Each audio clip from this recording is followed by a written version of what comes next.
Fellow coin collectors and history enthusiasts, welcome back to where we dive into the fascinating world of coins and their hidden stories. Today, we're exploring a true American classic, the 1974 Kennedy half dollar. Is this coin in your pocket change worth more than you think? Stick around to find out.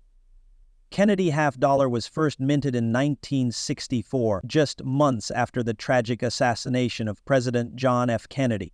This coin was designed to honor his legacy, replacing the Benjamin Franklin half dollar.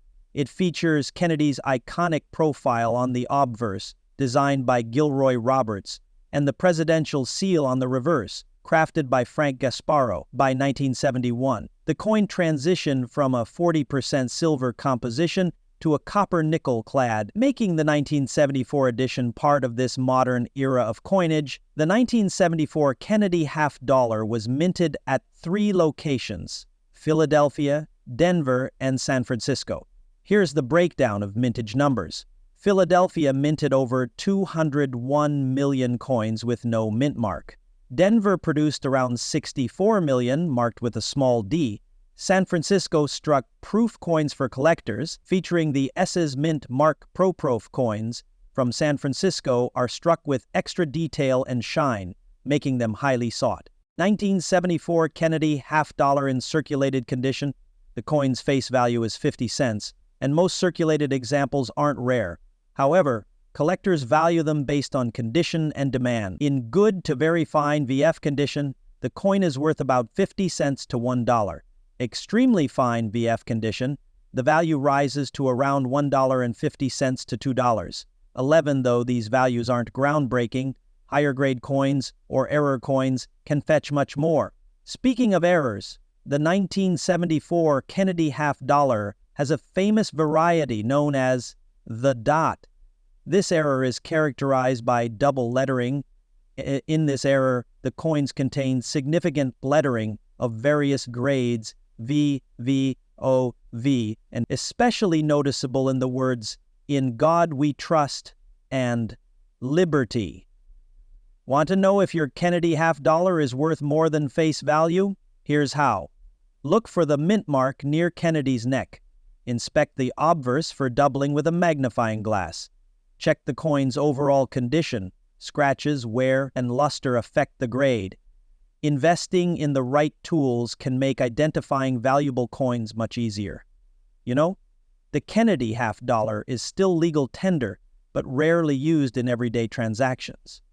Most people hoard them or use them for special occasions, like tipping at casinos or as a collector's item. To sum it up, the 1974 Kennedy, beautiful piece of history worth holding on to. Keep an eye out for those errors, and you might just have a treasure in your collection.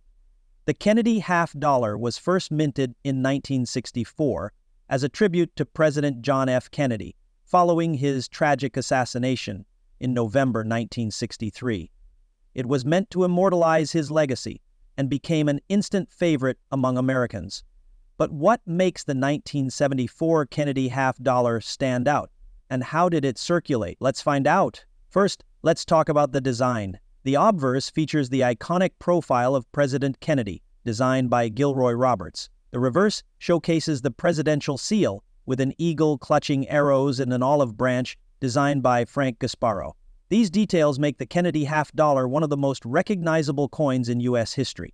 In 1974, the Kennedy half dollar was struck at 3 mints: Philadelphia, Denver, and San Francisco. Coins from Philadelphia have no mint mark, while Denver coins carry a D, and San Francisco coins bear an S. San Francisco primarily struck proof coins for collectors. By 1974, the Kennedy half dollar had already undergone a significant change in composition. From 1964 to 1970, these coins were made with 40% silver. However, starting in 1971, the U.S. Mint switched to a copper-nickel-clad composition. This was part of an effort to save on production costs as silver prices soared. The 1974 Kennedy half dollar was widely circulated, but by this time half dollars were becoming less common in everyday transactions. Many people started saving them as keepsakes, given their association with President Kennedy. As a result, their actual usage in commerce began to decline. Now here's a quick breakdown of the mintages. Philadelphia struck over 201 million coins. Denver followed with 264 million, making it the most common mint for 1974. San Francisco struck about 2.6 million proof coins, which are highly sought after by collectors. Proof coins from San Francisco are easily recognizable by their mirror-like finish and sharper details, compared to the business strikes from Philadelphia and Denver. So, what's the 1974 Kennedy half-dollar worth today?